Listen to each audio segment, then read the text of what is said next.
What is going on, everyone, and welcome back to the greatest podcast in the world, Shooting the Shit Uncensored. You know who this is. This is the truth, the dad bod god, the bald, the beard, and the freaking beautiful Piers Austin. And today, man, we got a special one for you guys, man. You got, man, my very good friend from the Bronx, the Brooklyn corner man himself, Juan Jeremy in the house. That's it. Live studio audience getting excited. I'm excited to have on Juan Jeremy because this is a guy I've known for like many years, bro. I've known him through the Gleason's crew that I've been friends with throughout that time with Angel, Boogaloo, Lowrider, and all those guys. So I've been able to sort of get to know Juan Jeremy over the years through those guys. Really cool dude. Always great to catch up. Always great to have a conversation. And it's great to finally have him on the podcast, Shooting the Shit Uncensored. So I'm excited for this conversation. But before we get into that, I need to take a quick pause for the cause to tell you about our sponsor, and that is Sleefs.com. That's SLEEFS, Sleefs.com. Now, listen, if you or someone you know is an athlete, you got to go and check out Sleefs.com, man. Seriously. They've got all your athletic gear and wear covered. They've got those compression pants, compression shorts, compression sleeves, headbands, boots, mouth guards, and they've even got those dirty boxes that you know I'm always rocking. Now, let me tell you a little something about me. I'm an active guy. I go to the gym nearly every single day. I work full time. I've got 3 crazy kids, 1 crazy wife. Just kidding, sweetheart. But I'm telling you this. These dirty boxes are the best boxes that I own. They stay dry, they stay fresh, and they've got funky designs on the front that keeps Mrs. Austin laughing on what's on the front of the boxes and not what's inside them. All right, so go do yourself a favor. Head over to Sleeves.com. Go check out some of those dirty boxes. Use that promo code MWAPOD to get a 10% discount on your final purchase. Also, wherever you're tuning in, I know you know that I appreciate it. So listen, I want you all to make sure to go click that subscribe button, tap that little red button and tap in, because you know we're bringing you the best conversations in the world in professional wrestling, mixed martial arts, boxing, music, comedy, you name it, we bring it here, because this is why this is the greatest podcast in the world. And if you're listening on a podcast platform, give us a 5-star review. But listen, that's been enough me talking shit. Now let's get into me talking shit with my boy, the corner man, Juan Jeremy, baby.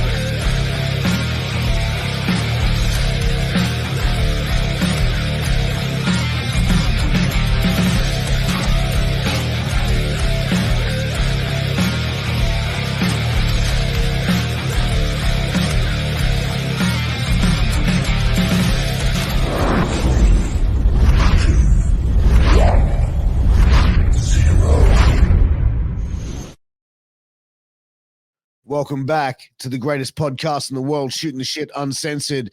And I am with one of my favorite people in the entire world. And I say that about every single person I have on. But this time I actually mean it. The one, the only, the corner man, Juan fucking Jeremy. Welcome, brother. What's up, brother? It is I, and numero uno, the UNO, unarguably #1 corner man. What's going on, brother? What's up, brother? How you doing, man? I'm good, man. I'm good. I'm really excited to have you on, bro. Like, as I said in the intro, man, like we've known each other for 3-4 years, possibly. Yeah. But this is the first time we've really been on a podcast together, which kind of blows my mind in a way. That is fun, man. Met you through my Gleason brothers, the Debt Presidents, good old Angel, the Baldy, Angelo. Yeah. Oh yeah, Angelo.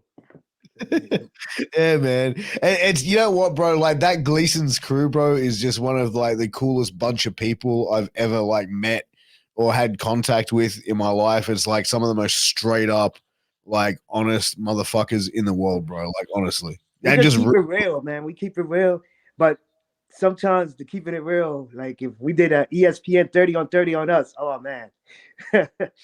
dude, that'd be Crazy wild, bro. stories. But you know what, man? Like, it's funny because it's like Juan Jeremy, like your gimmick name, bro. Like, for me, it only clicked recently, bro. Like, considering like how long, like as we said, we've like known each other. It Yeah. was like in the last like 6 months. It was like I can't remember when I was like, oh fuck, I get what he's done there. All right, okay, you know what I mean? And it was like I felt like such an idiot for not getting it sooner. I was like, okay, now I get it. Yeah, there was another Juan Jeremy too. This thing whole reminded me like the match striker. There was unibrow Mike Striker, then the regular match striker and everything. But like the name was crazy. I don't know why they gave me, but in Gleason's, everybody, you usually got your name from the crew. Yeah. And stuff. And then they wanted me to come out with a stretch jacket, like Undertaker. It was like some crazy. They were like the Louis Angel and this guy named Flex and Bobby G and probably Joey B. All these people that were way before me. Yeah. They came up with a gimmick name because everybody came up with a gimmick name. I was like this. I was started. I was like, oh man, I wanted a stretch jacket to get a manager, holds the Vaseline like the urn when they kidnap it. I lose power and everything. And Johnny was not playing that. Johnny's like, no, I do family show. You in Gleason's gym, it's famous for boxing, kick, and wrestling. You be corner man. I was like, this is weird. Corner man, Juan Jeremy? Okay. Yeah. And we No, just but, roll with it. We just roll with it. but you know what? Like, it's an interesting gimmick because it's like it's never really been seen before, really. Yeah, not really. Like you maybe had the coach and all that, but like the guy actually wearing a cornerman jacket, like Johnny, like, no, you wear a cornerman jacket and stuff. Because I was thinking like a coach, you know, like the old John Tolos when he was managing Mr. Perfect, and I think he managed the Beverly Brothers too as the coach and stuff with John Tolos. But he had like the whistle, he had the jumpsuit. I'm thinking that, and then I was also thinking about Bill Alfonso in ECW, like a jumpsuit with the whistle and all that. He's like, no, you come with a cornerman jacket. You make sure you get it. There's plenty. You go to the gift shop in Gleason's. There's plenty. There's no excuse. And there was no excuse. Gleason sells them inside the store. You can get them. Yeah. You can get cornerman jackets. Yeah. But when did you actually start? It was like 2000 you started training? It's funny how I went about it. I'm always, since I was a kid, I always loved wrestling. My dad wrestled, so when he took us to move to California with my mom's, he said he used to take us to the Olympic Arena to watch wrestling in 76, 77, dating back my age. But I was a toddler. I'm maybe 1 year old, and so I don't record nothing. This is based on his words. And then coming back, he would watch wrestling on Spanish channel and UPN 9, I think it was 9. But it was mostly on the Spanish channels that Vince had his wrestling programs running. And I started loving it, watching it. It had all the rubber action figures, minus the last series with like Rick Rude, Big Boss Man, Haku, the Warlord. I didn't get to those. And that Sergeant Slaughter via G.I. Joe. I didn't have those, but I had every single one else. And so time passes by, you know, working at Yankee and Shea Stadium and Nassau Coliseum as a vendor. I would be that hawker guy selling hot dog peanuts up and down the stairs. Yeah. So a whole bunch of us loved ECW and stuff. And then one day, two of my buddies, my man Rizzo, my man Ron, we was like, yo, why don't we go into wrestling? We heard of a wrestling school. And I was like, I'm down. Let's do this. Because I was already in college. I graduated and I wasn't feeling the job. I was in advertising and media, which I still do now as a backup. But it's not what I enjoy. It's not my passion. Sure. It pays the bills. So you need something to pay the bills. I tell all these trainees now, get a shoe job, pay the bills, because you need money to buy gear. You need money to get on the road. Chances are the promoter ain't going to cover you enough in your early years when you're getting out there. So you need that money, you need that bread and butter. So I'm like, all right, let's do this. Next thing you know, I'm doing all the grunt work. I find some school, call them up, and they's like, "Yeah, come on down to the office. It'll be $60 for an interview." I'm like, What the "What? fuck? You charging me to talk to you?" So I What a went up there. work. Yeah, so I was in my old ad agency job. I'm in the office dealing with crap all week, and I was like, so I got a Netscape Navigator, the old Netscape Navigator. I showed y'all recall that. Yeah. It was like the Google back in the days. So I did a search, wrestling schools, Brooklyn, and then Gleason's gym popped up. I'm like, Gleason's gym. I just know Gleason's for boxing and a little bit of kickboxing, but Yeah. mostly boxing. The people came out. That's when Mike Tyson and Mitch Green had that infamous fight, outside of it. And I'm thinking, okay, let me see. And then it said Taz trained there, Steve Von Dudley, um, Hugh Moore, Bill DeMont. And I'm like, the Dudley boys. I'm like, Taz, Tommy Dreamer in my backyard. Then when I found out who was the trainer, I seen this guy wrestle in Madison Square Garden. I was actually there. My grandmother's boyfriend at the time took me and my brother to see a WWE card. I had uploaded it, that show. Somebody Yeah. uploaded it. I'm not sure it was myself or a friend. And WWE took that show down on YouTube. It's where Really? Johnny Race wrestles Barrington Cluner, Rocky Johnson wrestled, I think Billy Graham. I think Ray Stevens was against Jay Strongbow. Jews was against Big John Studd, or vice versa, and Yeah. everything. Yeah. And then Andre and Snooker was against the Samoans, and that's where Snooker jumped off Andre's shoulders and onto the Samoans. I was at that show, my brother and I. And to know that I saw Johnny Vods there wrestle. And then my grandmother worked at this dentist place, and she knew the Haiti kid and everything. So he was like, "Oh yeah, I'm good friends with Johnny Vods." I mentioned all these wrestlers, and the Haiti kid said, "I actually was able to speak to the Haiti kid a few months ago. He's very Really? down low. His name is Raymond Kessler, and he's kind of ill. One of my friends is a nurse, and told him, oh, I know a wrestler, blah, blah, blah. He's a friend I grew up with." And she's like, "Wait a minute. Yeah." So I said, "Yo, put him on the phone with me." And she sent him a picture, and he remembered me from the family, because I have pictures on my Really? Facebook. You'll see it. If you go through that's Yeah. family album, and you'll see him. He's right there. And there's an infamous picture. I don't have it of him lifting my uncle. But fast forward, I was like, what? Johnny Vods? That was November 1999. I was not playing. There used to be little hustles we used to do. I don't think they could incriminate me for this now. But at Yankee Stadium, there was a little crew there that used to take boxes of peanuts and stack them to the side, and where it wasn't at the commissary, and you hit off the people in the warehouse, and they give you extra bread. And we cut. I said, "Yo, bro, I need to do some of that, because I need to stack up some bread for this wrestling and stuff." So I started doing that. I was Yeah. selling what I was, but I also was selling on the side for the guys in the warehouse. Boom, boom, boom, selling peanuts, extra bags of peanuts at Yankee Stadium to make some extra money and stuff. But at Shea, I'd always sell hot dogs, but I was asking the the vending manager, "Hey, can you hook me up on certain days with hot dogs and everything?" I was like, beer was cool, beer was cool, but I wanted to get kids too and adults. And Yeah. beer, you can't get kids. At least with hot dogs or cotton candy, the kids see it. They be like, "Daddy, daddy," or even adults would have a cotton candy here and there. So I Yeah. started racking up, and I would come with nothing but singles. And people Yeah. hate you giving it. "Hey, I got all right. Here's your change," and you just there counting. "All right, man, keep two for yourself. Keep three for yourself, man. Just get out of here. I need to watch the game." So Smart. I was doing Smart hustle. slick things to get extra money in cash. And then if a product was $2.75, they'd be like, "Keep the quarter, kid. Just keep going." I'm like, "All right." But I went in, and I knew it was going to be a lot of money. So when I went in November, Johnny was like, "Oh, Paul, here, I give you a payment plan." The I like, no, Puerto no, Rican no, no, no. payment I don't plan. want no payment plan. I'll come back when I have the money. So I stacked up that money I was doing, blah, blah, blah. Bam, January I came in. And Johnny first name, because I was the first student of 2000, he's like, "Oh, Paul, you the millennium kid." I was like, "Oh, man." So at first, it only lasted a few months because that's when the whole gang was like, "Yo, f this Millennium Kid crap." Juan Jerry.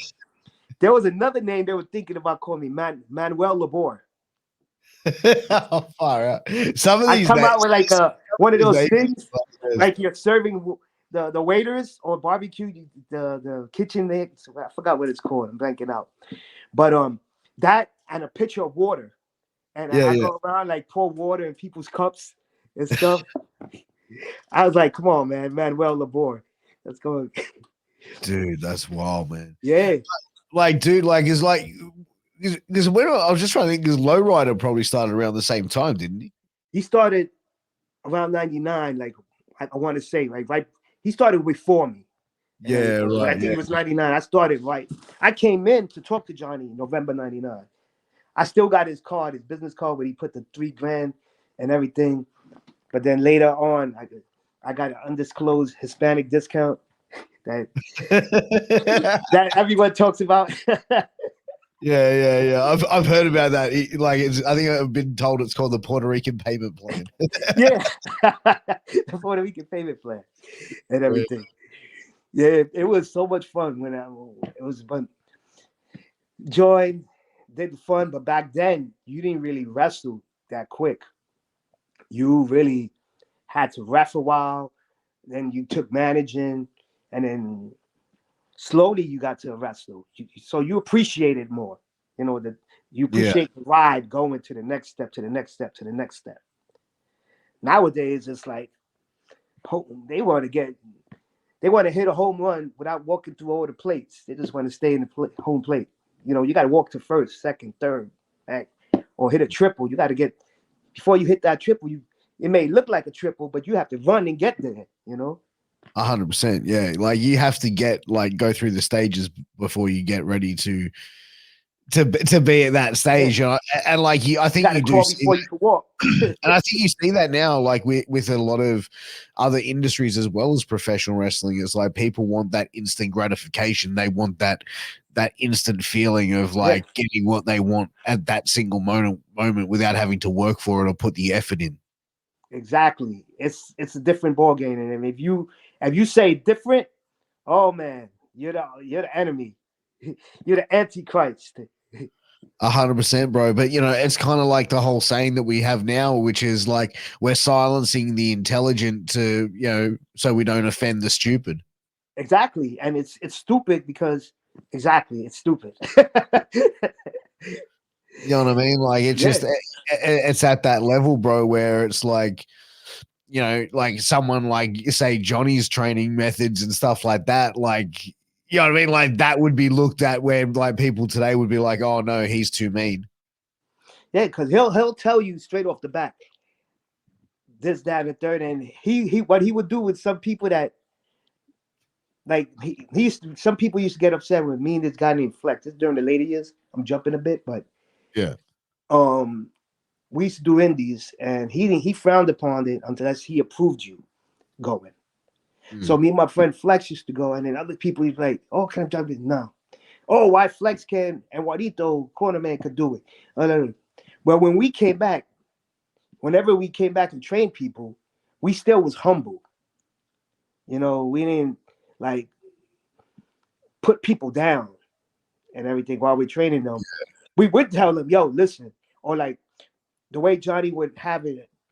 Like some days I'm not train. I train on off days now for people because my work schedule is crazy. So I'll train on the off days. So Johnny's got his days, and I train a group of people when I'm free on my days at Gleason. And what I try to do, and I keep that. I'm not sure if he's still doing that. Is if there's a line of people, I'm like, how long you been here? How long you been here? And that's how I was taught. The newest person stays at the end of the line, so it's like a Xerox machine. Monkey see, monkey do. All right, so I said it. So now everyone follow. That's how Johnny used to teach us. When we were doing the roles, all right, everybody follow, keep following. Boom, boom, boom. All right. Then Johnny would correct us every now and then. But then all he would say is the last guy should be the newest guy, and you should be watching. No one talking. Now sometimes I have to tell people because it's a generation now. They're over there. I'm like, yo, bro, concentrate. Excuse me, ma'am, concentrate and everything. focus here, because then they don't come up to me and be like, what's the training spot again? No, were you watching? Yeah. Do you And that's feel how like they used to teach me. I'm not trying to be an asshole or adhesive, but but bro, like that's the business, bro. Like, and you know what? Like, you see it where it's like if things are off by a fucking inch, bro, it can be like detrimental. yeah. I was explaining that last week because there was a new kid. We were doing some roles, and I said, bro, little simple things. All right, you could do a Hurricane into a DDT, into a 450, into a schoolboy. Great, you pulled it off. Yeah. Sometimes even if you do an arm drag wrong, you could pull somebody's shoulder or something, or you'd be surprised. A tricep. A friend of mine got his tricep torn in an indie show from some guy that came with an arm drag. And Really? we was like, bro. We also think maybe because he was on the gimmicks too. Probably he had bristled bones probably and Oh, everything. really? But working a guy who didn't know how to give an arm drag didn't help anyway. Dude, like, do you see that on the indies now? Like, how many times, like, in places where you're working, like, do you see people that can barely work? Yeah. But I think it's all about them. They're able to sell some tickets. So, that's putting asses in seats for the promoter and everything. That, or they're friends with the promoter. Yeah. That family member is up there in ranking in the indies. So it's like, hey, I got my cousin, man. He's starting out. Couldn't get him in. And he probably doesn't know what the hell he's doing, but his cousin has so much fame in the indies, so he's gonna hook his cousin up to get some burn. Yeah. And Not that's knowing that his cousin doesn't know crap. yeah. And Like I that was just that's recently in a match in Jersey, and then they put this kid that hardly knows anything. So I was like, all right, let me go in the ring with you. I already didn't even want to be in them because they changed the match. And I don't get upset because in the pro wrestling world, there's a disclaimer underneath that flyer. Card subject to change. So I try to tell the new guys that's rolling with me at these indie shows. They're like, man, we were supposed to have the match like this. Man. I said, bro, this is the indie road. I said, did you not read the flyer? Or look at flyers from the yesteryears and what's yeah. the common denominator? You will see the common denominator or in the bottom. Card subject to change. In Spanish, cataleo sujeto de cambio. So it's been around. So when the kid told me that, I was ready to turn off because now the match changed. But I'm gonna make the best of it.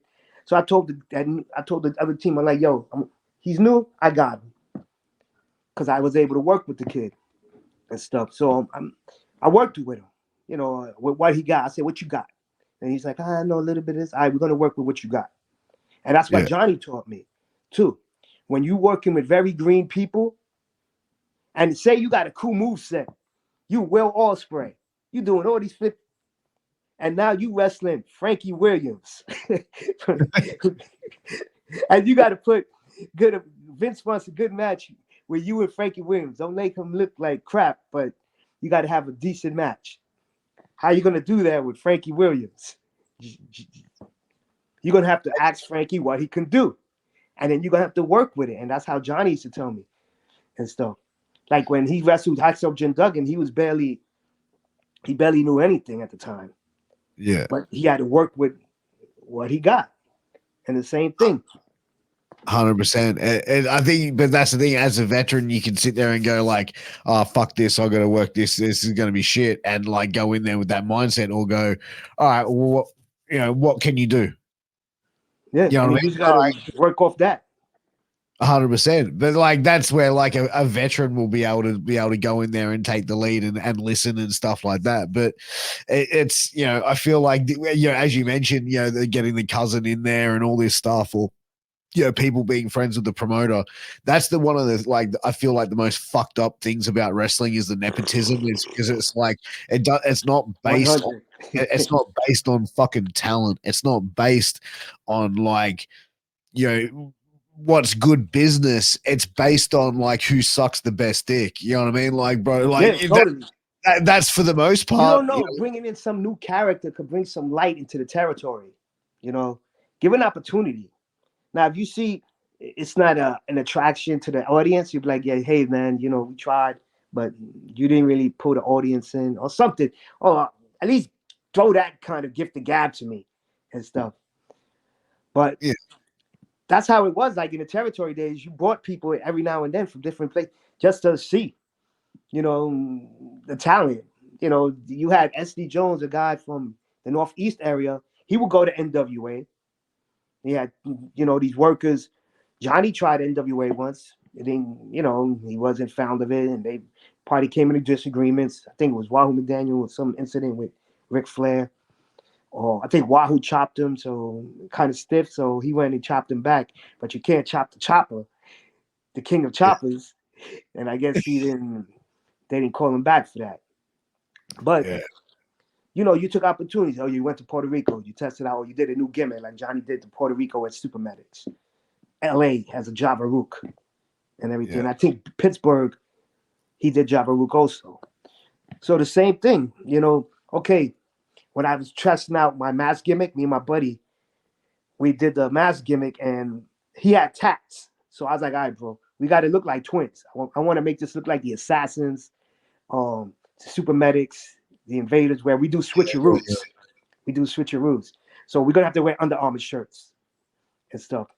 So we wore Under Armour shirt just to protect. Luckily, he had no tats in his hand, but he only had tats in his forearm. So that separated us. We're almost the same size. And we loved it.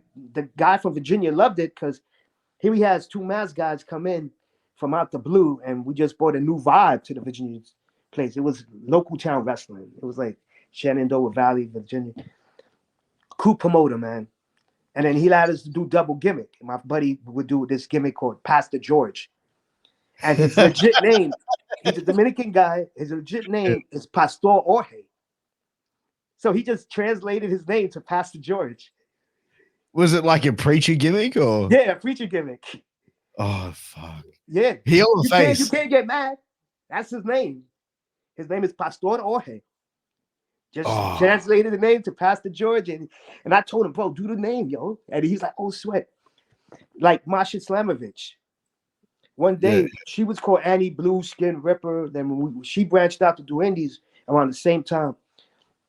I did my second one. I left Johnny's for a bit in 2018, and she came with me. We started training in another place in the Bronx with some other wrestlers that went with me because there was that titlement era coming in 2018, and it was staying in Gleason's a bit. And I was working at Fox, and I couldn't deal with the nonsense of the corporate world and coming. Johnny's trying to tell me to train these people, but the entitlement was dead. Too much entitlement, and I needed a break. Like, what do you mean entitlement? Like, what was going on there?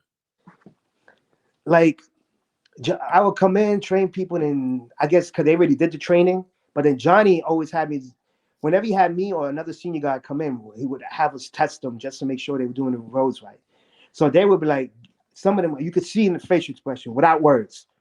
And you'll pick that up when in the wrestling world, you read expressions. Yeah. And you hear vets talk about it when they talking to a young guy and the kid is like in the air, not trying to hear the vet. Oh yeah, thank you, man, thank you. When they ask for a vet's advice, oh, what do you think about my match? But if it's not what they want to hear, they're like this. Like my mother would say, in Anubis, in the clouds. Oh, thank you for the advice, thank you. I want to tell them, did you actually hear what I said? Or you were just faking the role, playing the role? Yeah. So it was like that. So I would come in and I could see the facial expression like, here's the vet trying to pull his cut kind of thing. So I'm like, I ain't got time for this crap. And then one time, me and my buddy Flex, we were in a chat group and all hell broke loose in there. Like some chat group, we'll call them Stooges, and then Stooges. One guy wanted to challenge me, and then Johnny's off outside. I was like, no, we're doing in Johnny's office because if you fight in Gleason's gym, whether it's inside or outside, you get kicked out. Yeah. So I'm not going outside. I ain't wasting my time going outside. Let's do this here. When Johnny saw that, he was like, what? And he called on. I'm like, yo, you know, you got these people. I was like, Johnny, you tell me to correct these people, and these kids want to be entitled to do what they want to do. I coming in, I'm just trying to correct them. All right, let me just see your Rose. How you doing? I'm just doing what I'm being told to do. Yeah. I'm not pulling card. It's not my gym. It's not my club. It's called the 100%. Unpredictable School of Pro Wrestling, Johnny Rods. So he holds weight at the end of the day. Yeah. What he tells us to do is the thing. He told me, come through every day after work when you can. Just check up on the people, how they doing. And I will correct them, this, that, and that. I will cut the ring in half. That's how we used to do sometimes. We can cut the ring in half, and I'll take some newbies, and I'll tell some guys that's already got some skill set. I do some spot drills right here. So we cut the ring in half. But then one time they doing these tilt-a-whirls, and they invading my space. I'm like, all right, man, you can't be. And it wasn't like one tilt-a-whirl. They were going like this. So it was like a spot fest one and stuff. Yeah, I'm yeah, like, yeah, yeah. I'm like, what y'all? I went like this. What you guys trying to break the Guinness Book of World Record and stuff? It wasn't like a practice. It was like just for fun. They're doing that tilt-a-whirl like mad times, and now you're invading the space where the Where ring is people cut in check it. half. Yeah. Have some consideration, and I could see it in their face, and I'm like, all right, I sensed the bullshit. So then there was a group of people that sensed that too, that was there. I trained that had some time already in, and when I told them, yo, listen, man, I gotta take a break from here. I'm going to the Bronx, BWF. So I went there and rest. What's the word? And long be short, I go there and there's other people because that place didn't really have really formal training that much. It was like an open ring kind of place. Yeah, yeah. And rest assured, there was other people from other schools there that left their original schools to go there because they got tired of entitlement over there. I was like, what is this? Like a wave? Is this like a trend Yeah. now? Because there's always a trend in everything in the world. You get these little trends of how the way people act. You got now the woke culture and everything. Back in the days, you had the grunge movie, you had the ECW crowd, you had it's like a style. Like you had the hairspray rock bands back in the days and everything. So it was like, okay, so now it's the entitlement fad. I'm like, oh man. I met people from other schools and I was like, yo, Charlie, it's the same thing, man. That's why we here. We got to take a break from that. Yeah.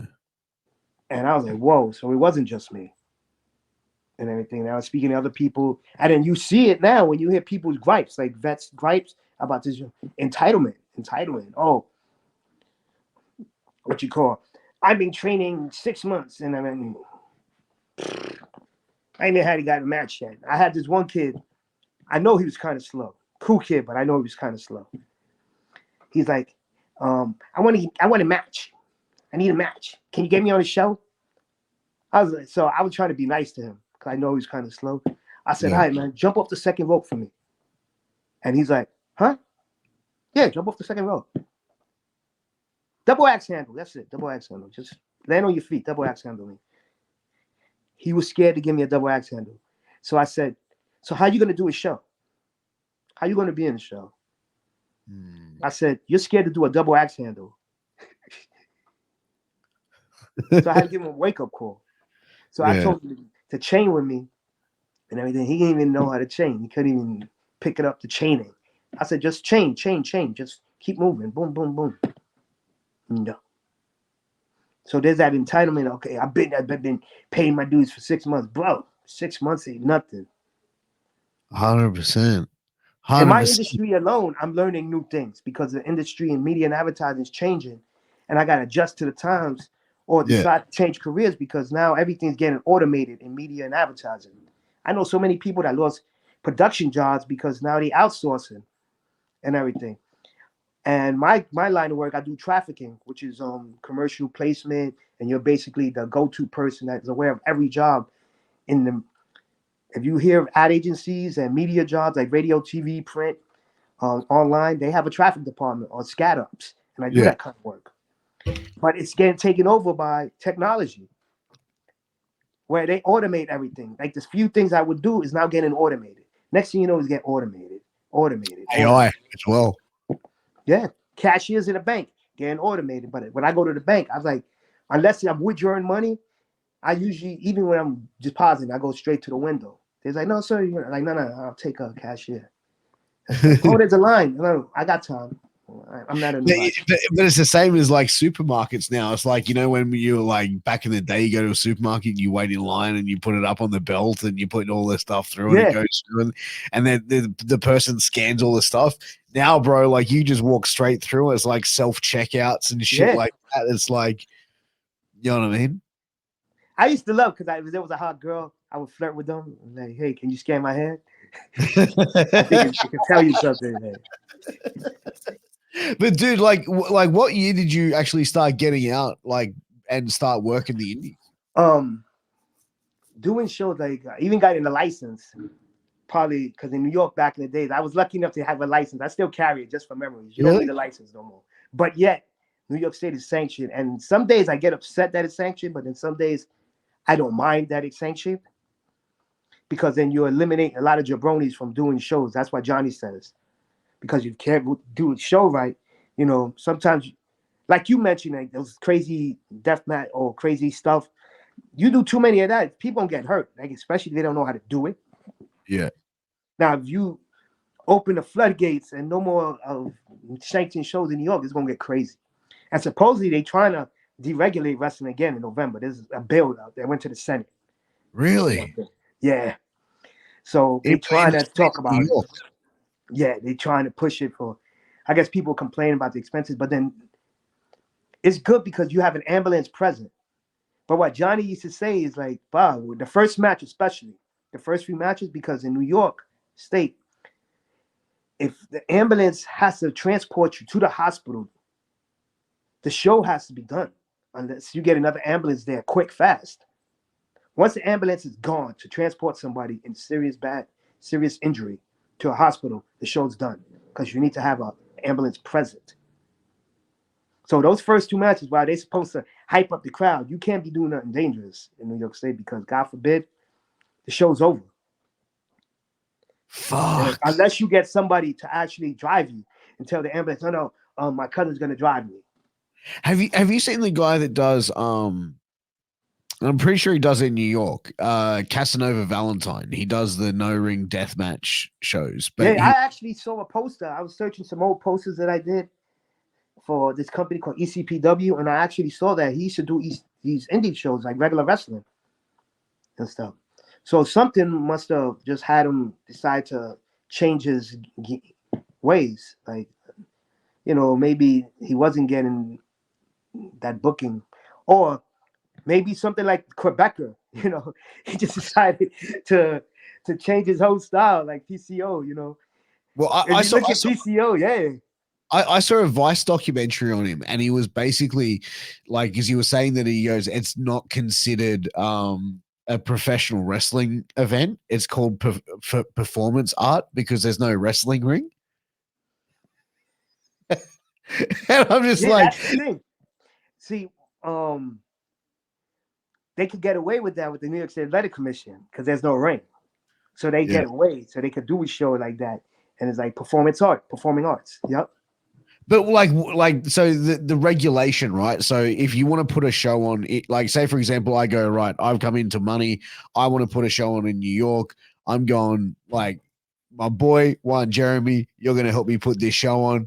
What like, how much does it sort of like? What's the process and what's the cost of just getting to set up a show in New York? Well, you got to insure wrestlers. I know Johnny used to tell people, though, listen, you got to at least sell me 5 to 6 tickets to cover your insurance. So you're looking at 120 for insurance per act. But then you don't know if people come walking at the locker room, hey man, there's a spot available, but you haven't got that person covered. Like at Johnny shows, you would see people I haven't seen since I was a little whippersnapper at Johnny's. And they'll come out, hey man, is there a spot available? And Johnny like, coño, pa, I can't pay for you. You brought any people? No, I just got my bag. Hey, keep your bag. Be right there. Be in the back. Just hang out. But you're not on. Watch the show. Thanks for Yeah. coming. Yeah, so you got that. You need guardrails. The guardrails is important. Ambulance, a state doctor, and everything. So, and you got to pay for them. And you just gotta most importantly, tell the guys you working, don't hurt the fans. Don't go in there and do some stupid nonsense. Like Jeez. there was one kid, I know him, good kid. I wasn't there. I was at another show, and they told me that was like his last show, and he threw cold hot dogs out to the crowd. Oh, Johnny did not like that, and I asked him to life me, why did you do that? No, I thought it was cool, something like that. And I'm like, did you get the okay? Because why oh, happened if a fan got upset? You throwing a hot dog at him. 100%. 100%. Yeah, I'm not But you saying know, a hot dog is gonna hurt you, but you don't know. dude, did you see that what happened with 50 Cent, the rapper, recently? Nah. Bro, he came out to do a concert, and he came out and he had his like microphone, and he gets the microphone and like literally takes it and he just goes and pegs it straight into the audience, and it's like this woman got like basically bounced off this woman's skull, and What? this And woman's what was head. his reasoning?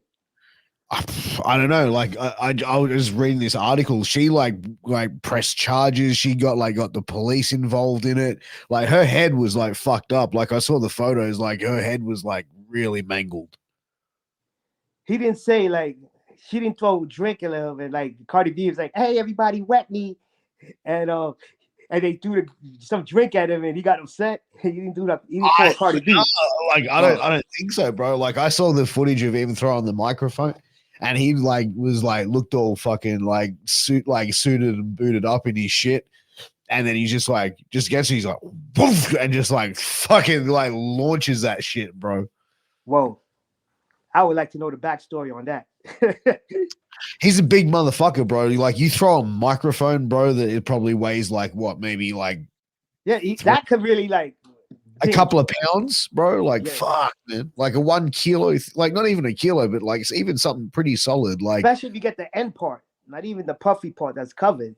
Talking about that end part, a nice dope, dope. oh yeah, bro. At a high speed, thrown by like Yeah. a fucking like massive fuck like 50 Cent. Whoa. He's So, cashed up. He's cashed yeah. up. He'd just be like, yeah, fucking pay it out.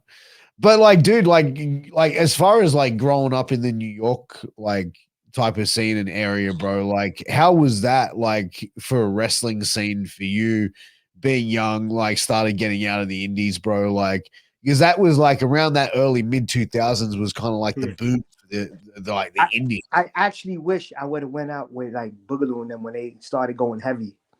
You know, it was him. The newest who started with me that was lucky enough to go that route was Matt Stryker. He took it. He was like, "Yo, Charlie, I'm doing it." And Johnny gave him a lot of shit for that. And we were like, "Oh man, he left." And to a point where then me, my boy Flex, this guy Bobby G, we was like, yeah, we got bored, you know, because it's like, okay, we're doing wrestling here. We're doing Johnny would get his shows out of town or something. And we was like, nah, because Johnny would tell us about the road trips and this and that. Okay, I want to experience it. I know you're giving me warnings. Hey, there ain't nothing to see out there, ain't nothing there. But allow me to experience it. That's what I came for. Yeah. I want to experience doing these shows, doing that road trip, going here, going there, doing a travel trip, hopping on the plane to do a wrestling show, international show, and everything. Just to, you know, have my own encyclopedia of my experience, you know. Yeah. So I can always go back and just remember. Have no kids, but if I have kids in the near future, I could tell them, hey, I did this. I pursued my Yeah. dream. You know, I still have my job. I always liked advertising as a kid. I would watch the TV commercials. I loved it. And the Super Bowl commercials, I fell in love. So when I went to college, I already knew I wanted to get into advertising and media. That was the thing.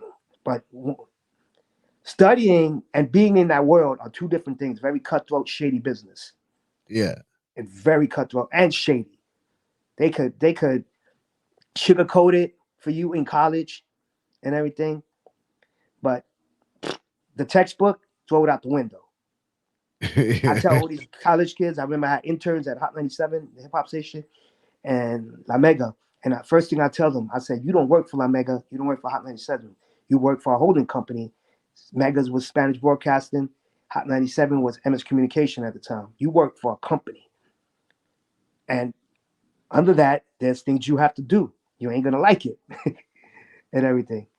So the whole thing with the whole wrestling is you got to enjoy it, and that's what I want to do. So I told John when I started doing indies, he got upset, but he gets over it and everything.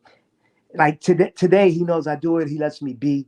He's like, oh, whoa, he'll do a chat with the new guys. Oh, the indie was nothing. Juanito, tell them, is it all that you expected? And I was like, yeah, it's not. So now I got some new guys rolling with me. One dude in particular, Geronimo, he had some WWE extra works bookings, and I told him to get lean, and he's been doing it. The other day, just recently, he put a new picture. I said, "Oh, great Photoshop skills you learned during the lockdown and stuff." But he's actually been working hard in the gym. I give him enough props for that and everything. Bro, like I feel like Gleason's gym is definitely trained like some of like the who's who of professional wrestling. Yeah. Like I feel like it's really taken like probably been one of the greatest wrestling gyms of all time, really. Yeah. Some people had some bad taste with Johnny and everything. Listen, Johnny's your coach. At the end of the day, he's gonna make you humble. He's gonna say stuff that you don't like and everything. But that's what a coach does. He can't always tell you, hey, you did great. You're amazing. Like you're a football coach. Hey, you run that pattern great, man, or rugby or anything. Oh, your cardio was great today. No, they're going to try to push you to do better. There's no perfection. 100%. Then you don't, if there's perfection, then why teach anymore? No, you're perfect, man. I don't need to teach you no more. You're good, man. Go. Yeah, you're so good. You should just retire now and be the greatest of all time. And you're the greatest of all time. You're a GOAT, man. Bad. Yeah. But like you mentioned, like you were training Marsha Slamovich, who's she's one of gone the girls. She left with me too because she felt loyal to me. And she was like, "No, Charlie, I'm going with you." So she went with me. Like, and then one of the things we came up with is her name. I was like, yeah, you can't be Annie Blue no more, Skin Ripper. I was like, so I think she wanted to use her name, her grandmother's or mother's name. I think it's her grandmother, Marsha. So I was like, all right, slam a bitch. And then I was like, nah, I can't be slam a bitch. Let's go with slam a bitch. Let's change the words around. And we were laughing about that the other day. Like a few months ago, I was chatting with her. I was like, you remember when we came up with your name? And she's like, yeah, slam a bitch instead of, and we had to go slam a bitch. You know, it's funny. I actually had her on the podcast like a couple of years ago, just like literally before, because like now, like she's blown up. She's been on Impact, GCW, and everything like that. And I actually like had her on the podcast because she asked to be on through Angel. I think it may have been you. She wanted to get on podcast or something. Yeah. I think you reached out to Angel and or one of the other guys reached out to Angel and we put it on, and it was like, man, like having that interview with her was like really, really cool. And then like now to see like her success that she's had. I told her go full speed. I'm like, you got that momentum because during the lockdown she was stuck in Japan when the whole thing went, the whole world went to crap. Yeah, there. She got a tryout. So she went down there and the world went to lockdown. She was there during the Japanese lockdown too, but she was still down there. And then she even got extensions because she saw that New York, the whole city was still on lock. She's like, I'd rather stay in Japan. So when she finally came, we chilled for a bit, crowd up. Then I was like, you got to go full speed ahead now, girl. And then opportunity came and we hung out and everything. It was me, her, and my boy Nino and everything. And I said, you gotta go full speed ahead. And then she got into like the deathmatch stuff to like diversify. It's like I was mentioning, everybody gets these, okay, man, I've done this. How am I gonna break away from this? Yeah. Like Matt Cardona, he broke away, he was like that cool dude, but he made a name for himself with a whole different he's still Matt Cardona, but he got away from that. He'll do some great skits here and there, and everything, but he had to get away and like find himself. Sometimes you got to do that, and you know, she found her niche. You know, she does. She learned from some cool people. Myself, I taught her a few. My boy Flex, and we got her. And then I'm not sure she trained with my friend Roger. I'm not sure she was around from the Musketeer and everything, but you The know, Musketeer from ECW? yeah, he's a Johnny God too. He was a Really? rough trainer. He was a rough trainer and stuff. I tell people now, y'all had to deal with him because it was like you would train people the way you would train, but then you would like lighten up a bit. Like I try to train the crew that I train with sometimes the way I was trained and stuff. But I can't go all the way. Like Johnny's like, Bob, you're gonna chase the members away. You gotta keep it light a bit. I'm like, then he's like, some of them Puzuzis and everything. You know, you don't wanna you gotta calm down. You don't get carried away, Bob. You're doing good, but no, don't do too much. That's me. See, back in the days, you probably heard the stories with Louis and the Dead Prez and Angel. And I'm not sure if you watched other interviews of Prince Nana and everything, but they would talk about it where Johnny would be like, we couldn't get real with certain members. And I was part of that era too. I witnessed that era where take it easy, guys. Take it easy with him. Please, Buck, please.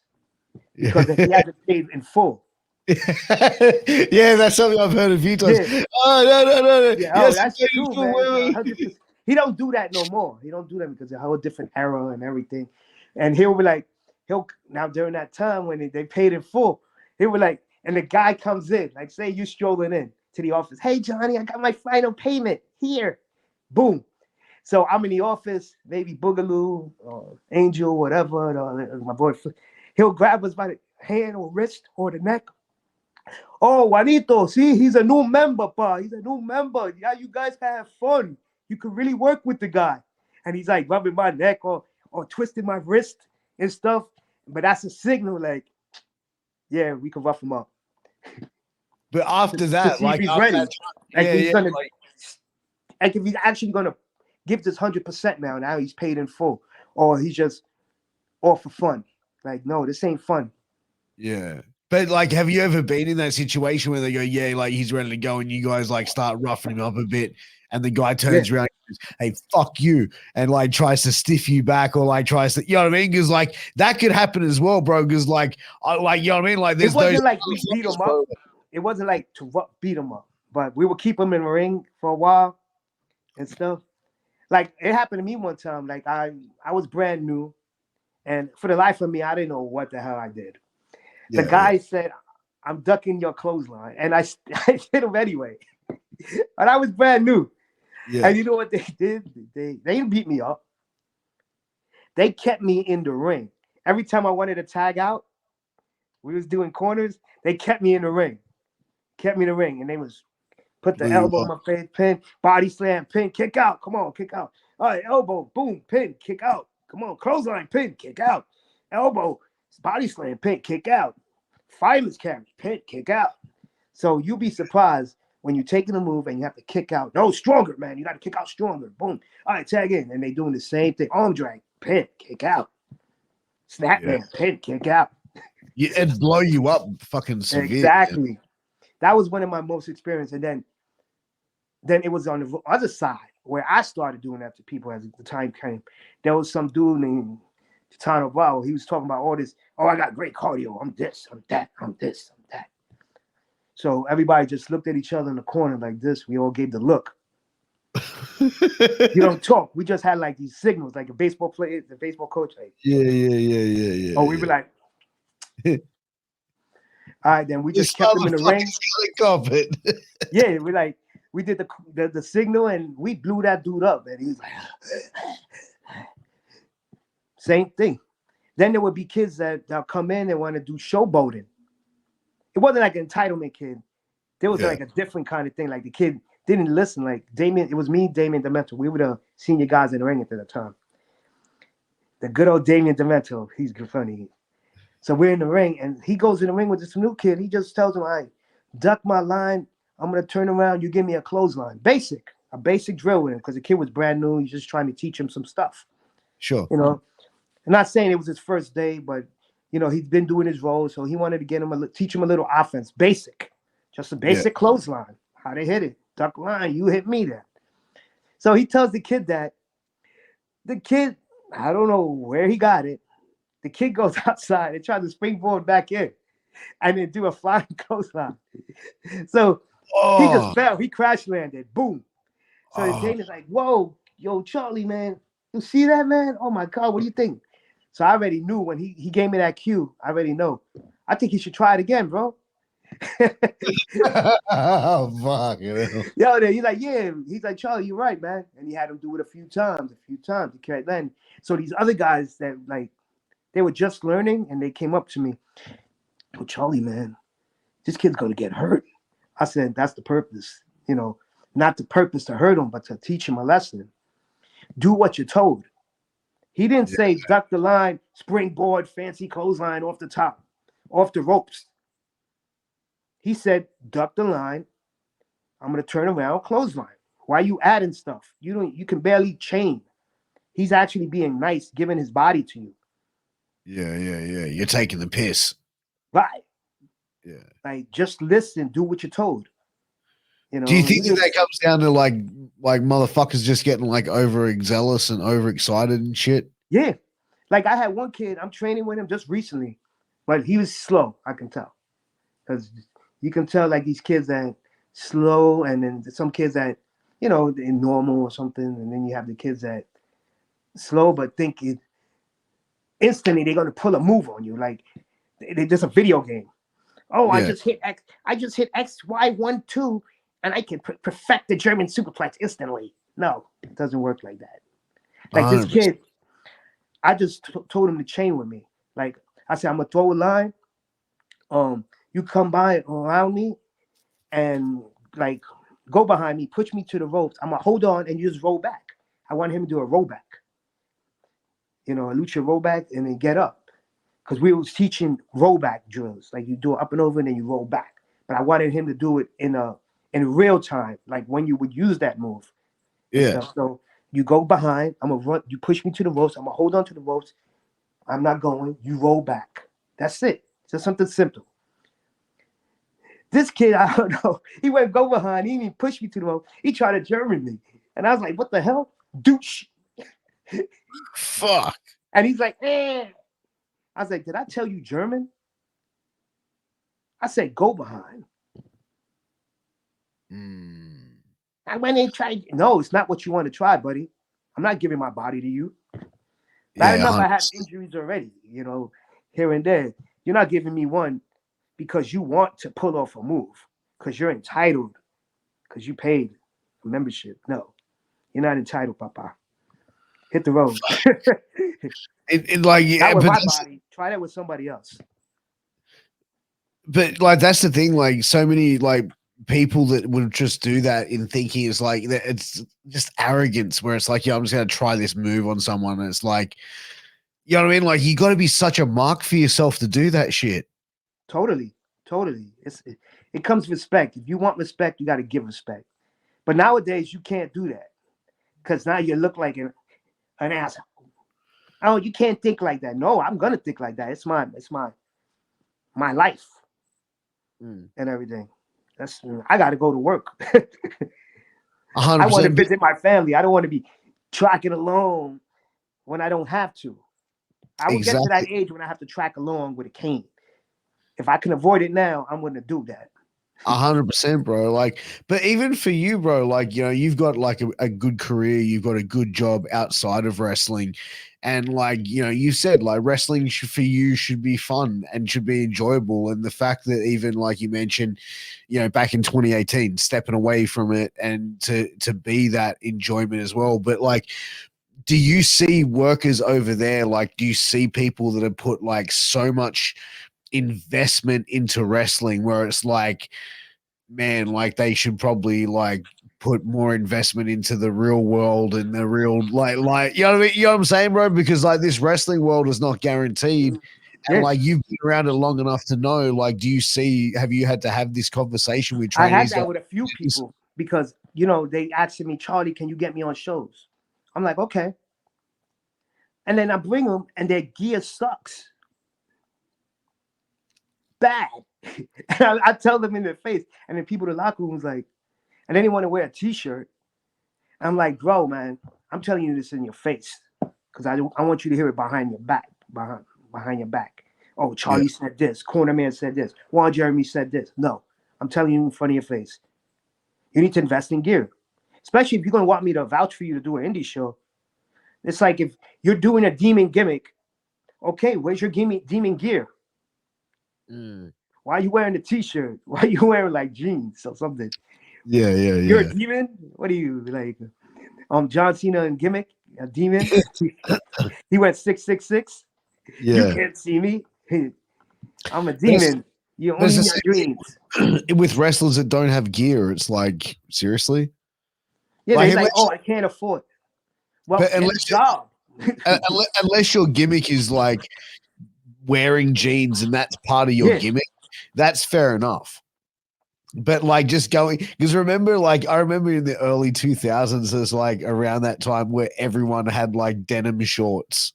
denim short and the shiny baggy pants. Yeah. And like the high spot thing with the barbed wire, the black leather pants with the white barbed Yeah, wire. those. Yeah, the shiny I call them Playtex or whatever that shiny. Yeah, the Tajiri pants. Exactly those. Everybody had them. I'm like, oh man, So what distinguishes you? If you're the demon, or like I tell people, think about back in the days wrestling. Duke the Dumpster Drozy, he was in garbage gear. Even 100%. Bob Hardy, when he was like that spark plug, he wore like stuff that resembled like a car racer. You know, Yeah, if you're gonna live, your gimmick is that. Like my buddy when he was Pastor George, he went and got the whole thing. Like he got the get up and everything. This, he would do the Hail Mary. You're gonna receive. It's time for you to go to penance. I said your terminology, your promo can't be a tough guy. You're gonna have to learn these terminologies. All right, you're a demon. Speak with demon words. Like Google, look for a thesaurus or yeah. synonyms or whatever the case may be. You're gonna have to change your promo words and everything. And You then I have to tell make them, it unique and different. You've got to make it entertaining and interesting. yeah, do some vignettes on your social media. You have a social media. He's like, yeah, it's my wrestling. They tell me, oh, it's my wrestling. That's my wrestling social media. Okay. I don't see nothing wrestling related on it. I see you partying. I see hookahs. I see that. But aren't you the demon? I'm like, at least put some of your content there. Practice. Or show Yeah. me. Like if you want to post it yet, show me. Let me see what you got. If you're the demon. Or 100%.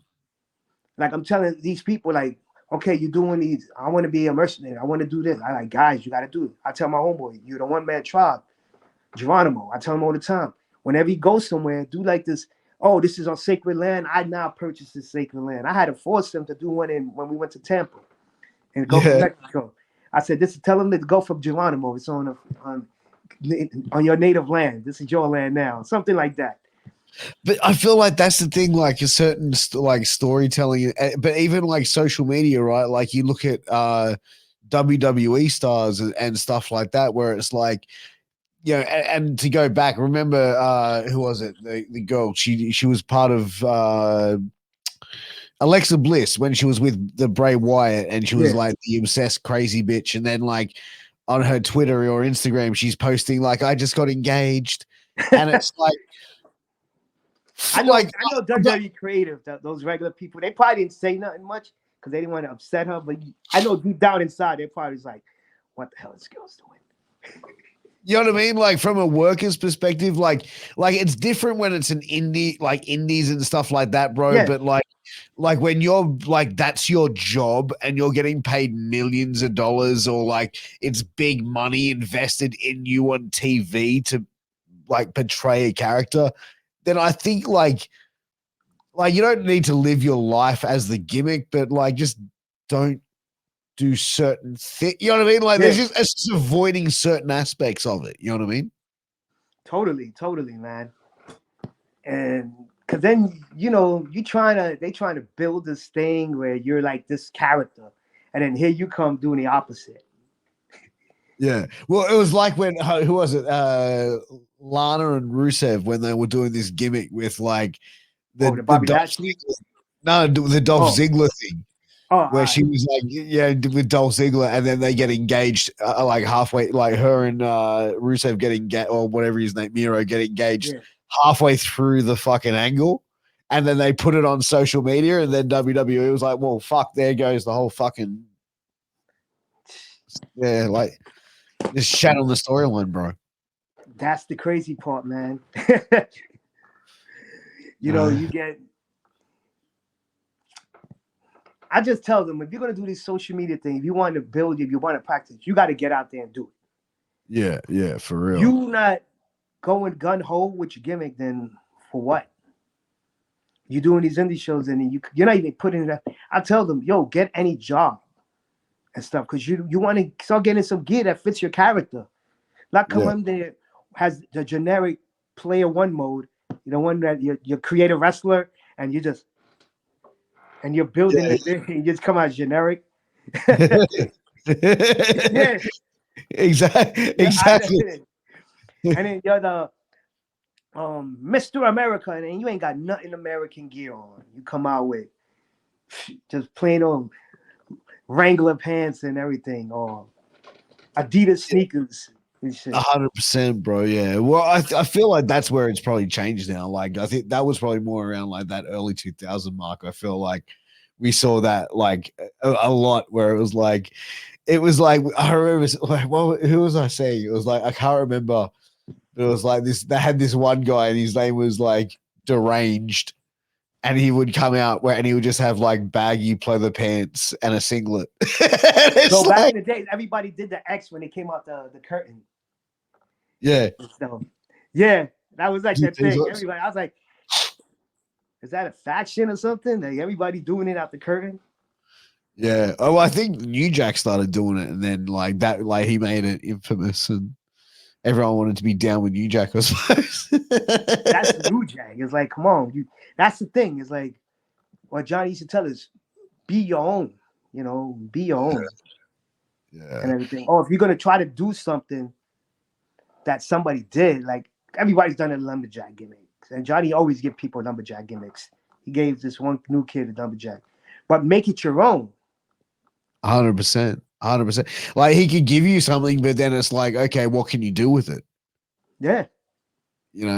And that's the whole thing, where I feel like most people be like, okay, this is going to be your gimmick, go and do it. And it's like, like when I started managing, and it's like the guy I started managing, we were talking, and it was like, okay, well, how is this going to work? Like, why do I need a manager? It's like, okay, well, my character is like an A-lister. So an A-lister like needs an agent. Okay.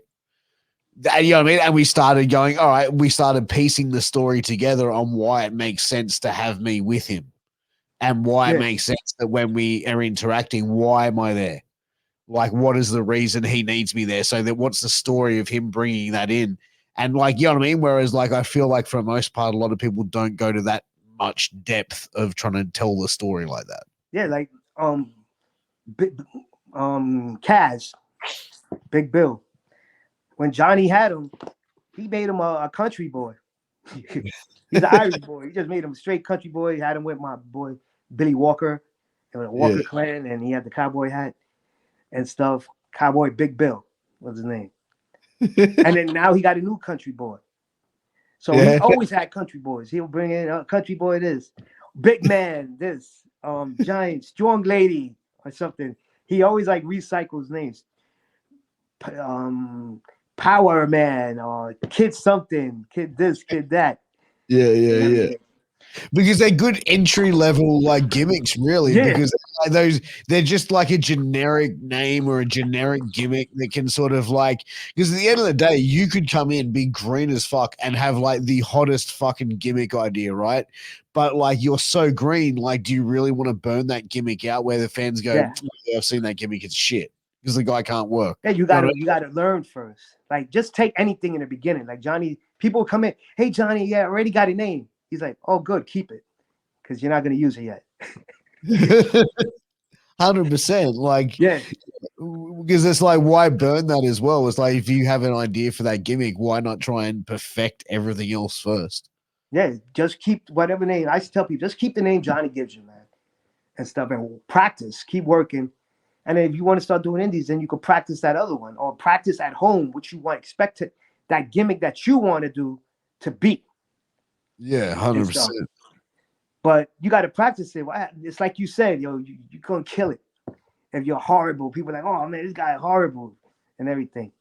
Yeah. Because maybe you want to do some moves. They be like, oh, this guy, and you name some move. You're the postman or the post office worker, and the postal stamp, and it's just a claw. Nah, the postal stamp, you stamp something like this, so you want something more impactful for a finisher. The postal 100%. stamp. 100%, man. 100%. But man, we've been talking for just over an hour, bro. That is like the time is actually flying by, Oh, bro. sweat. But, man, I gotta say, we gotta Could I do tell you a funny story? fuck yeah, bro. You can. All right. Well, there's two quick ones. Because I've told the NXT story and stuff, but I really kept the name out. So I'm doing this extra work, September 2019. So, you know, I was able to get extra work via Ryan Katz and Drake Wirtz. They were like the NXT extra people.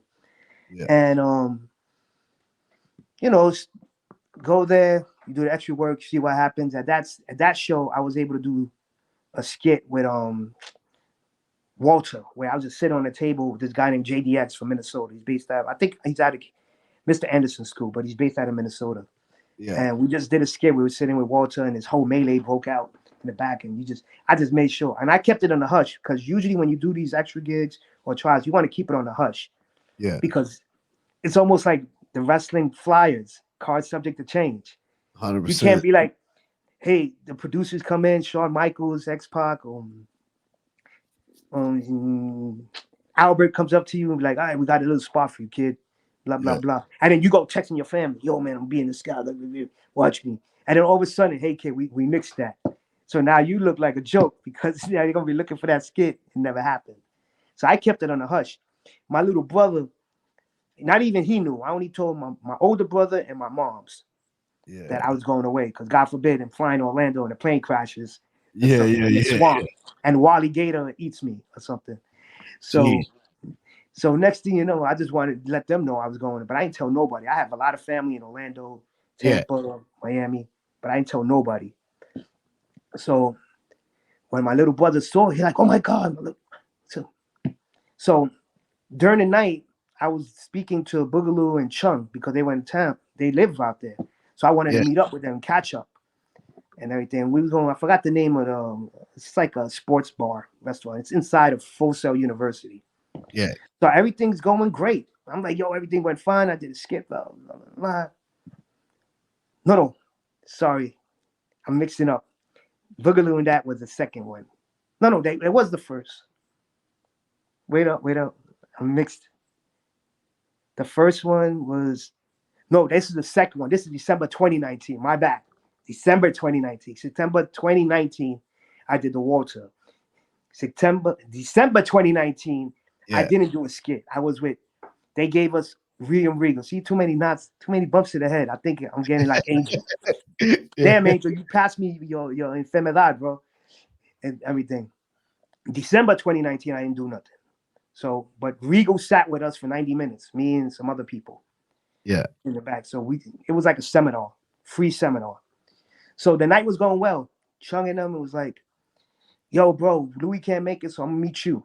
So we went to the sports bar. So he's kept texting me every now and then to let him know, so I could let him know when to leave, how's status, my status. So the end of the night comes, boom, boom, I'm saying goodnight to everybody. So I see Austin Fury. I knew him from Evolve WWN shows because I used to help with the shows and everything, try to get on and stuff. So then the purple guy, Velveteen Dream. Oh yeah. So he stays sitting. So when you leave the end of the night, I'm more cordial. My mom's always taught me, you say goodnight to everybody, wish them safe travels. I tell people, down to the maintenance people, workers. I just said camera guys. I say, hey, good night, pleasure, thank you, good night, pleasure, good night, Yeah. Ryan Katz, and everything. Drake Words, whoever, Regal, all of them. I just say good night, thank you. This guy is talking, so I say good night to everyone. Hey, good night, or see you. Great seeing you again. Go Yeah. like this, extend my hand. Austin shakes it. Extend my hand to this douche. He looks in my hand like, and you are? And I'm like, I look at Austin, I look at him, I look at Austin, I look at him. I said, Charles Perez. Then I walked away. Then Was that Velveteen Dream? yes. Yeah, right. So next thing you know, I tell Chung, I get out. I was like, yo, he's like, how's everything? Yo, leave now? I'm like, yeah, bro. I'm about to walk over to the place. And he's like, yo, I said, you won't believe what happened. Everything was going fine. I got showed up by some asshole. Fuck. Yeah, and I told him, I was like, bro, out of respect, I could just, I said safe travels, good night to everyone, because, everybody drives in Florida. New York, we move around, we get on the bus, we get on the train, mass transit. Yeah. But mostly everybody in Florida drives. So in my head, I'm like, I shouldn't have wished you shit. In my head, I'm like, man, I should have just wished that you could hop on in the Florida Turnpike or I-95 and just tractor trailer wipe you out and stuff. Fuck, bro. I've heard that guy's a piece of shit, but yeah. So I was like, I was turned off. I was turned off right there. But then, I'm like, to each his own. But then, fast forward, all that shit happened. So, hey, that's life. oh yeah, man. Things happen for a reason. Maybe I remember he did a show in Queens and stuff.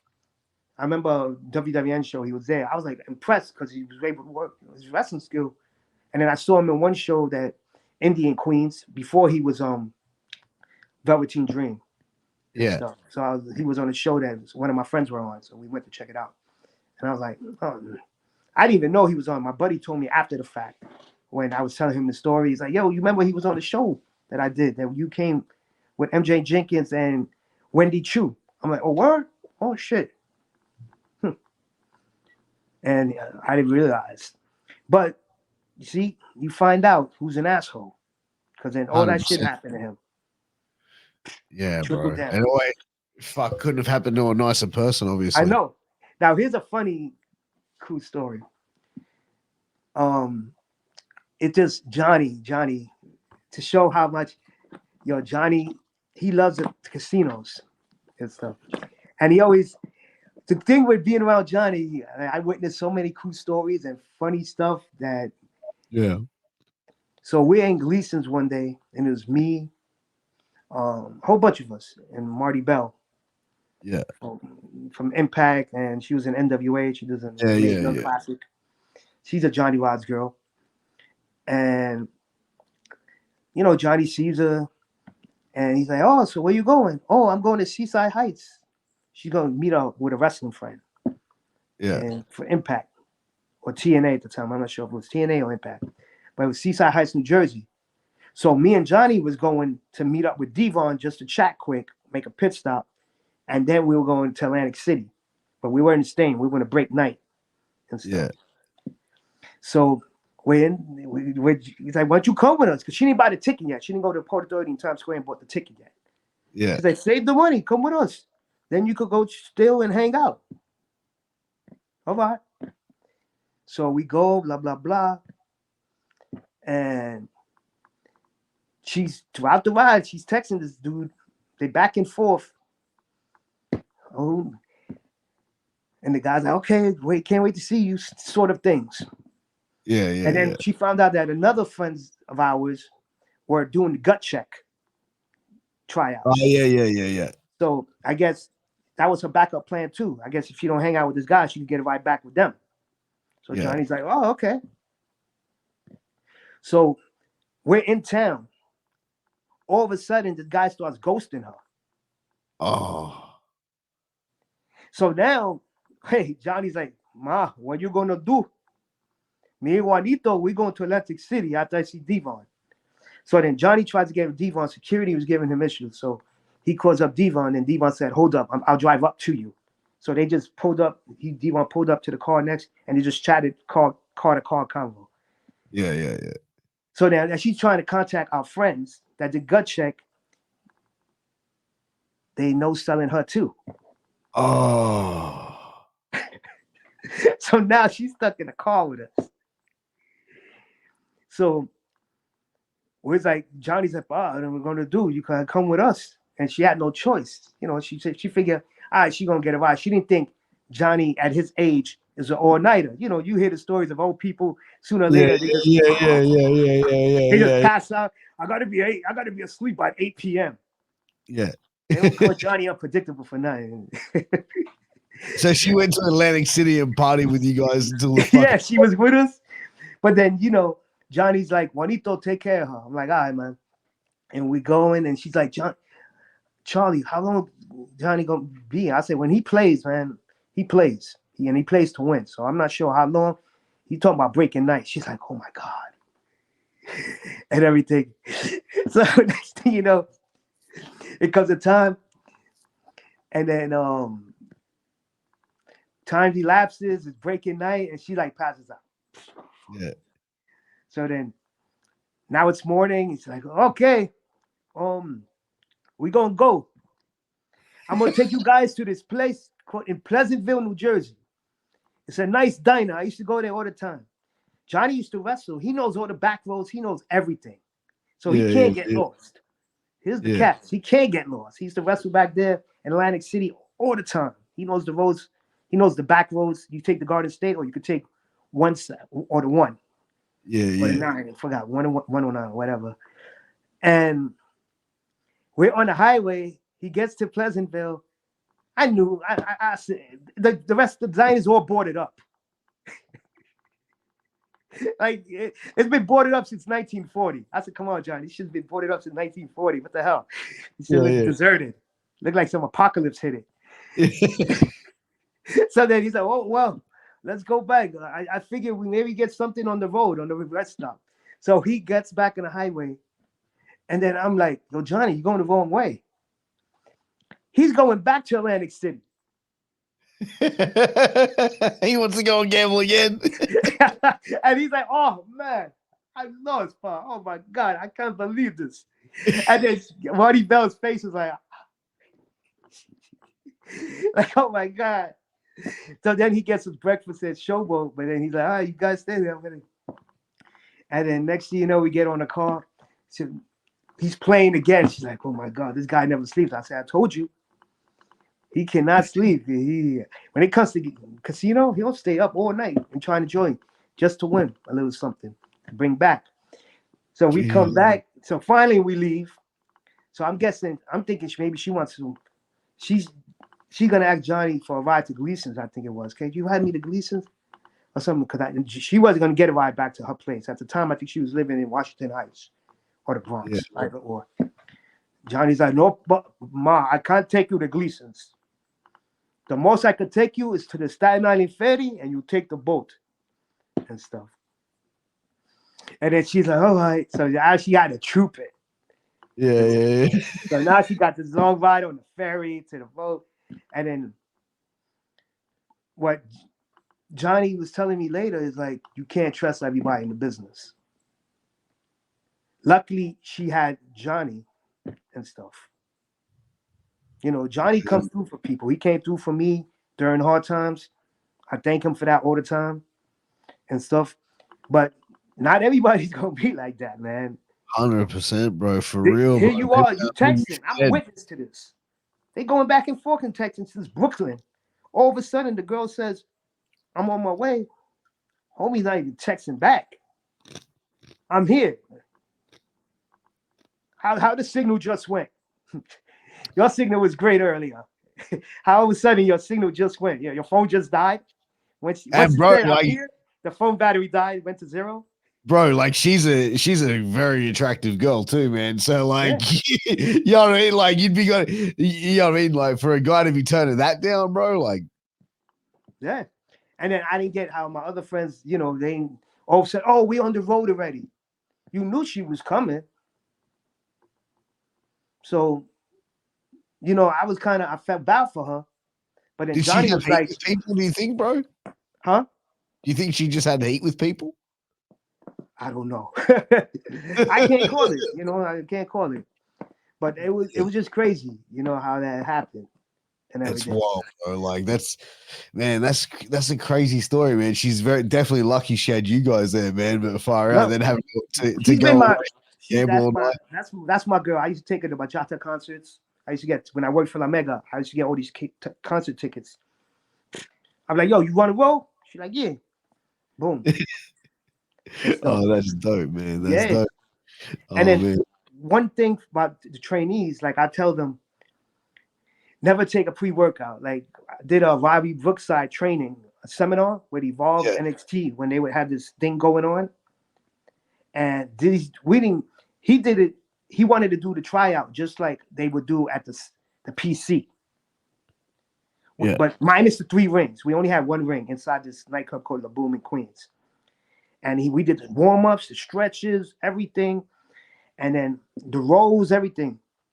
And he peaked these 2 people do pre workouts. And we were doing rolls, and they were.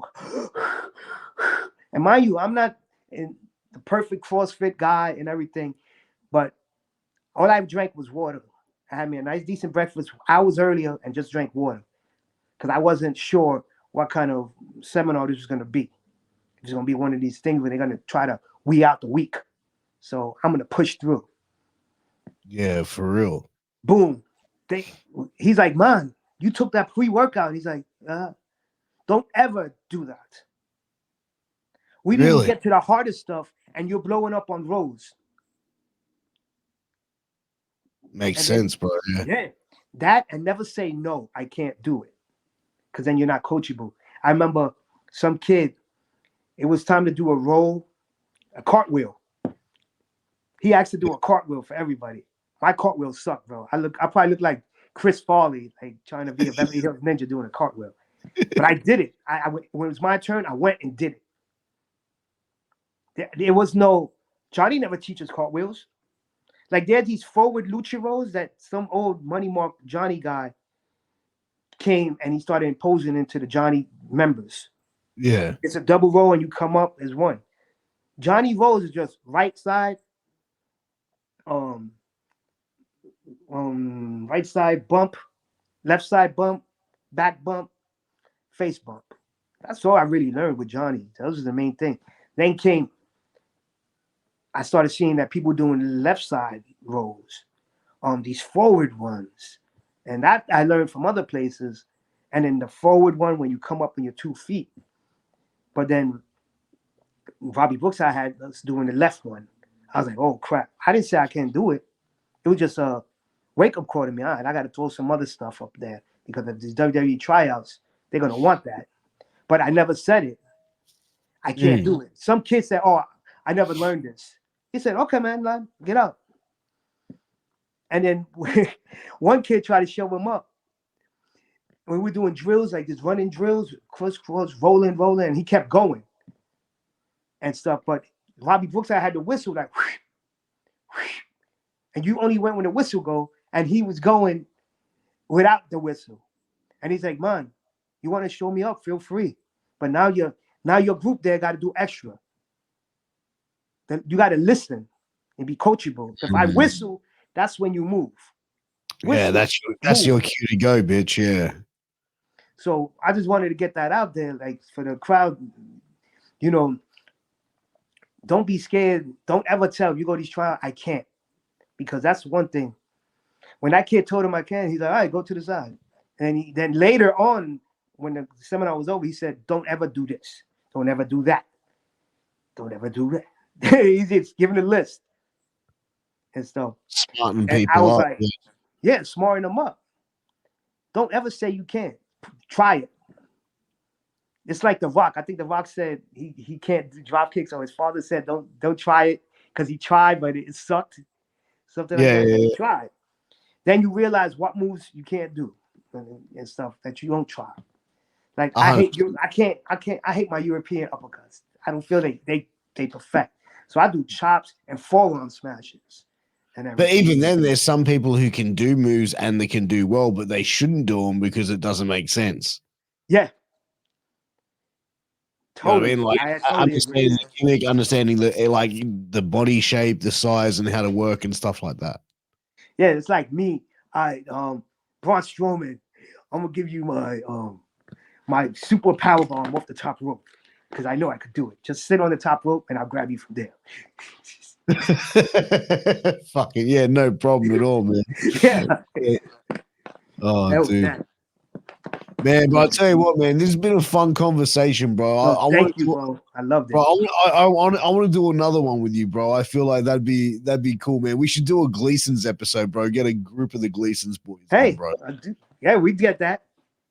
Yeah, man, for sure, bro. But listen, man, tell the people, bro. Where can everyone find you on social media, and where can they support you? Most of it, like my pro wrestling tees, is Cornerman or Cornerman Juan Jeremy, I think it is, and then you can find me on social media at Juan Jeremy 100, JUANJERENY 100. And just a slight note: everybody in life needs a corner man, and one day you will need one too.